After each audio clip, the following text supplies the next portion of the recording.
Asanteni sana. Kwanza nataka kuanza kuleta salamu. Nimetoka Mombasa, na jana na leo tulikuwa na Rais Uhuru Kenyatta na viongozi wengine. Naleta salamu kutoka kwa Mheshimiwa Uhuru Kenyatta, mnapokea? Na wale wenzetu ambao tulikuwa nao kwa NASA, sasa wanaitwa OKA, vilevile wameleta salamu hapa, mmesipokea? Nimeleta salamu ya kijana kutoka hapa ambaye ni waziri katika serikali, Mheshimiwa Fred Matiang'i. Ndio.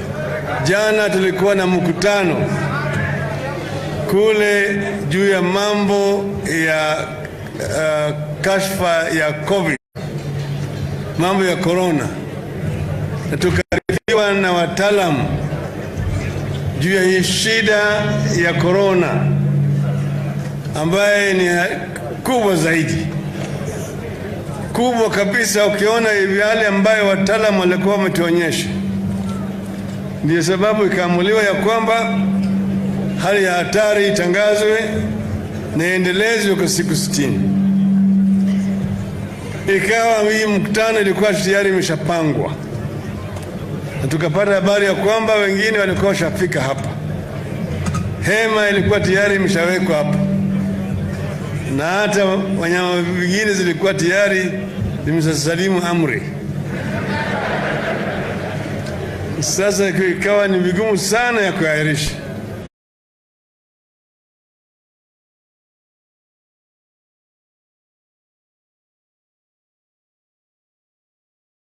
Tusiendelee na hii mkutano tena, lakini tukasema kesho. Hii juzi tulikuwa Nakuru, leo tulikuwa tuwe hapa Sikri, Nyanza, kesho tungekuwa Kakamega, wiki ijayo tungekuwa Mombasa, pwani yani na Garissa kaskazini mashariki, alafu baadaye tungekuja bonde la Ufa.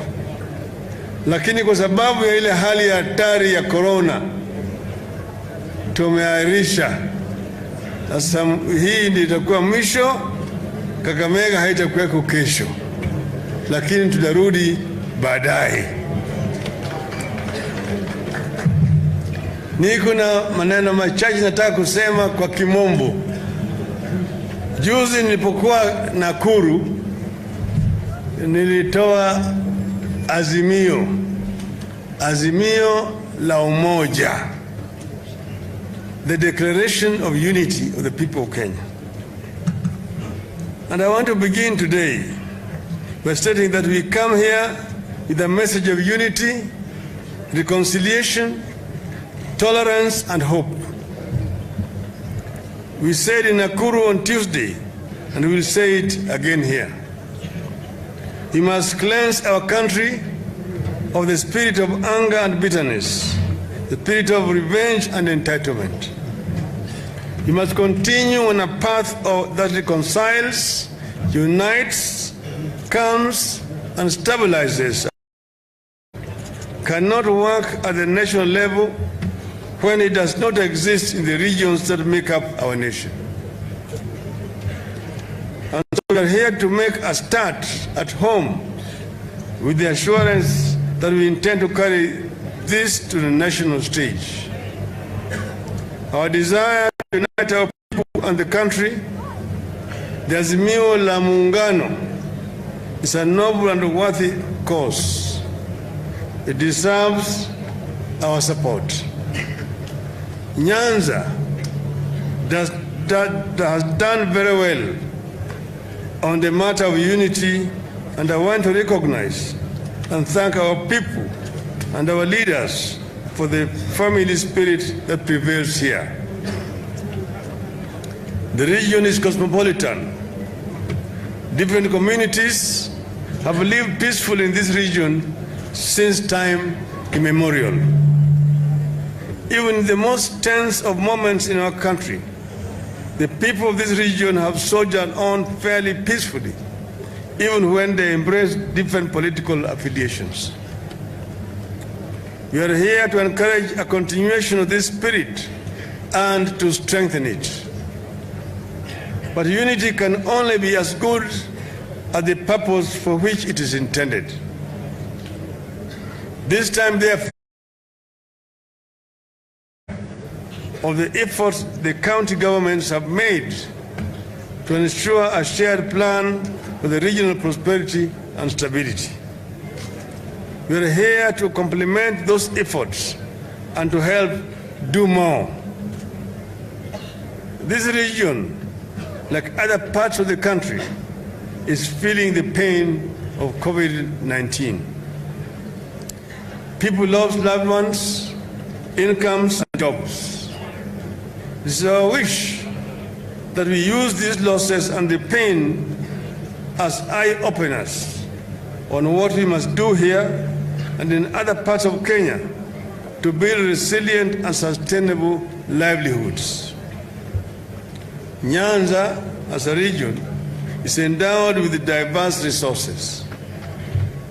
We have cash crops like tea, coffee, tobacco, and sugarcane, minerals like gold, copper, and soapstones, livestock, fish, and an array of food crops. With adequate support, people should be farming on a commercial scale. So far, we have only scratched the surface with regard to production of food crops and cash crops. We need to focus on how to provide farmers with high-yielding seeds, help them with reclamation of the land, preservation of water sources, and all else they need to feed them and market it as refined produce of Kisii or Korea.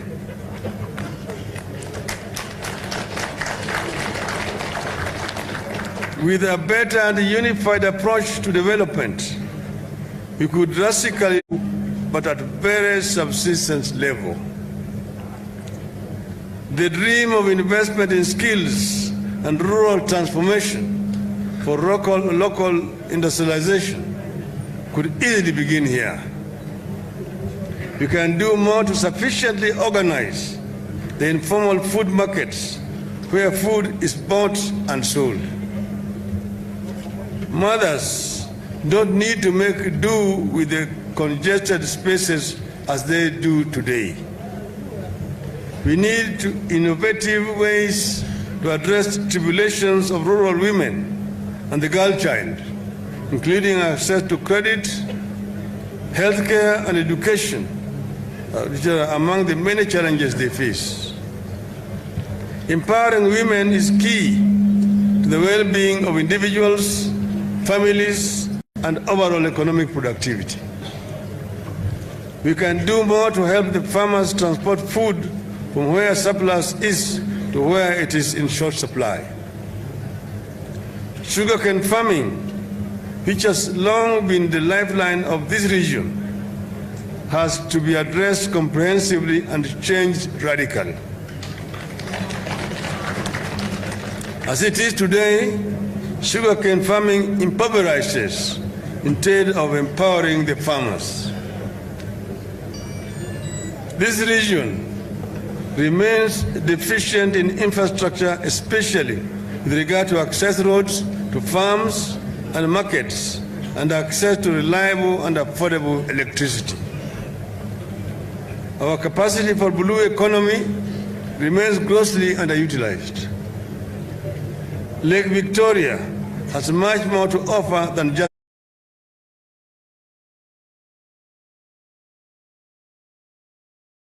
and maritime transport and aquaculture, among others. Even if we limit ourselves to just fishing,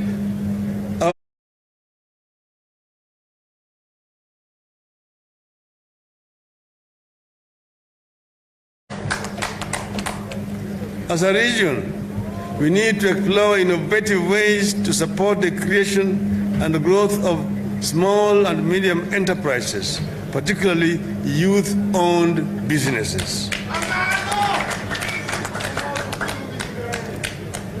Upcoming small-scale traders in those markets like Darajambili and others need protection from competition from foreigners and neighboring counties and countries and punitive taxation. We need to enhance investment in ICT and digital infrastructure, support communication and businesses, especially those owned by the youth. We have not done enough to identify and support development of skills and talents, especially among the youth. Take sports, for instance. The region has abundance of born soccer wizards and athletes. Young boys and girls who, with just a little support, will easily make it to the big leagues. But they are mostly on their own. The community football clubs here are struggling and sport facilities are wanting. We need a rethink. It is possible for us to set up a regional body dedicated to identifying skilled youths, organizing regional competition,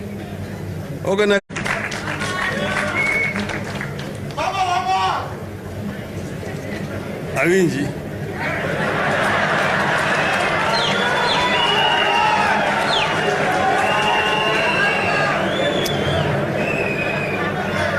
Our most precious resource here as a country is our people.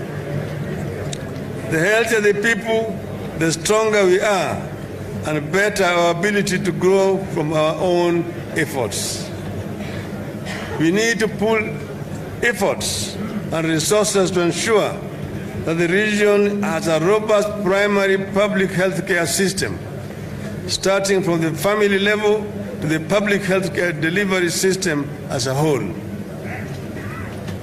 As a region that borders other countries, we are particularly vulnerable to policies of our neighbors. We have seen that during this pandemic, and with regard to security, our people receive foreigners whose status are unknown. We therefore need to invest in health and security infrastructure that can withstand attacks. We need to always put our heads together to ensure substantial increase in the number of medical institutions, medical staff, clinics and hospital beds, and access to a diverse choice of quality and healthy foods. Parents in this region, just like parents in the rest of the country, treasure the education of their children. We join them in this. But recent policy changes, like the 100% transition, which we fully support, require that we do more for education. Schools are bursting at the seams. The recommended teacher-student ratio is failing, and that will have consequences for our children. You have to institute partnerships between national and county governments to address the issues of infrastructure in schools without wasteful and unnecessary duplication. So, ladies and gentlemen, we are here to appeal that we join hands as a region, get our political act together, pull in one direction, and use the unity to create opportunities for our people and the nation in return. If we are able to pull together as a region, identify our priorities together, back it up with political goodwill and unity, nothing will stop us from addressing the development needs of our people. Already, our governors have started us off in this direction by coming together as a Lake Region Economic Bloc. That declaration needs to be cascaded to our villages and homes. It must be strengthened through concrete actions that uplift the lives of our people. With unity, we can achieve it. Let us join hands and work together as a region and as a country. I thank you.